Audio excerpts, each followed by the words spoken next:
Assalamualaikum warahmatullahi wabarakatuh. Saya Dania Safitria dengan NIM 2124191. Dan saya Ulia Beningasana dengan NIM 2124200. Baiklah, pada video kali ini kami akan menampilkan dialog debat akademik dengan tema Sejarah Peradaban Islam Modern di negara Asia Tenggara, khususnya di Thailand. Apakah berkembang atau terhambat? Selamat menyaksikan. Saya berpendapat bahwa peradaban Islam di Thailand justru berkembang dan beradaptasi dengan baik. Bukti historisnya kuat. Misalnya, keberadaan Masjid Teluk Manuk di Patani yang sudah berusia lebih dari 300 tahun menunjukkan akar Islam yang kuat sejak abad ke-17. Ini menandakan kesinambungan komunitas Muslim, bukan sekedar eksistensi temporer. Saya menghargai argumen Anda, tetapi saya melihat situasinya berbeda.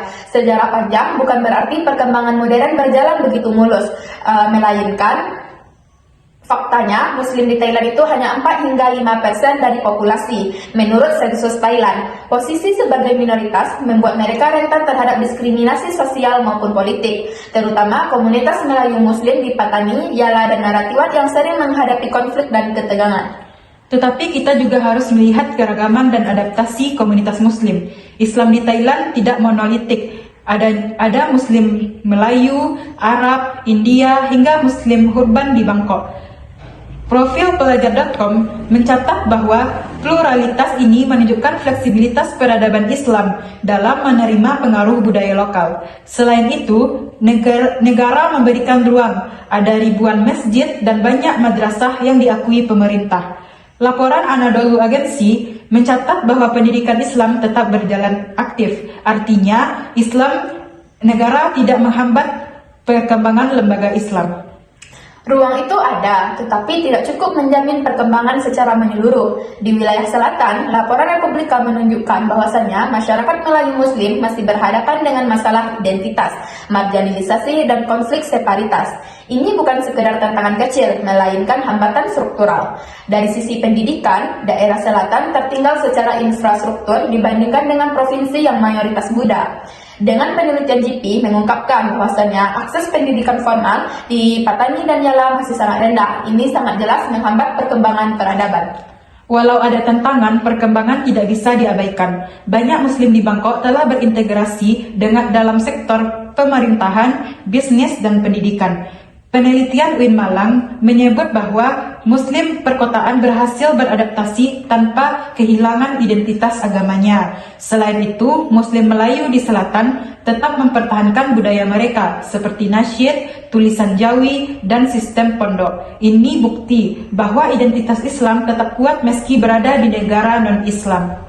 Integrasi itu seringkali berarti asimilasi, bukan perkembangan peradaban. Studi UIN Sunan Ampel menunjukkan bahwasannya generasi muda Muslim perkotaan cenderung kehilangan identitas kultural Islamnya karena tekanan sosial untuk menjadi lebih baik. Jadi, keberhasilan individu tidak selalu keberhasilan peradaban. Dan jangan lupa, konflik yang telah terjadi selama 2 dekade terakhir di Patani telah menelan ribuan korban. Akar dari masalahnya adalah ketegangan antara identitas Melayu Muslim dan kebijakan sentralisasi negara. Jadi, situasi seperti ini belum bisa dijadikan tanda untuk perkembangan. Saya tetap berpendapat bahwa Islam di Thailand berhasil bertahan, berkembang, dan menyesuaikan diri. Akan sejarah panjang keberadaan institusi Islam serta budaya dan bahasa yang masih dipertahankan menunjukkan adanya kesinambungan peradaban.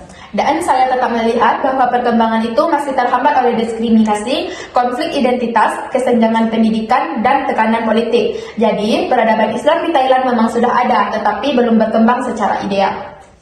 Jadi, peradaban Islam di Thailand memiliki akar sejarah kuat dan mampu beradaptasi dalam masyarakat mayoritas Buddha, ditandai dengan keberadaan masjid, madrasah, serta keberagaman komunitas Muslim.